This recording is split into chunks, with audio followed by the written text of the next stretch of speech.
ng'ekibiina kya DP tulowooza nti ekyo kirungi kubanga tubadde tukirwanirira kibeerewo, naye ate amateeka oba obukwakulizo obwateekeddwawo buleka bangi nnyo nga beebuuza ebibuuzo ebikambwe ennyo era ebizibu by'okuddamu.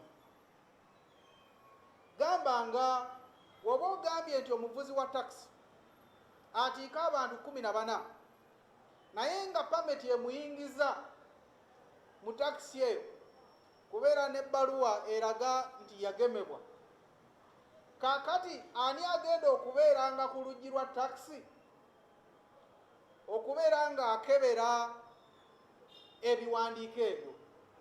Era bano abagenda okukeberanga ebiwandiiko bino babanguddwa okutegeera nti ebiwandiiko bino bituufu oba si bituufu.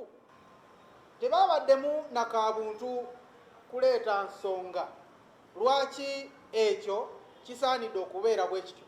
Ekyo nno ekyakoleddwa gavumenti okugulawo bali abalala bonna mu sekita y'emu ya transport, ate ne bakwata owa bodaboda ne bamunyiga ne bamugamba gwe togenda tambula. Ssemateeka waffe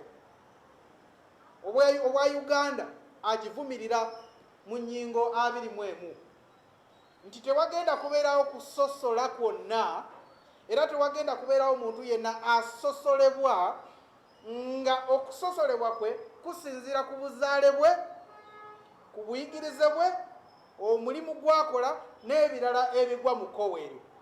Nabwe kityo ffe tukiraba nti olw'okubanga gavumenti yakkiriza bali abalala okukola ate ababodaboda n'etabakkiriza kukola 24/7 yabasosodde.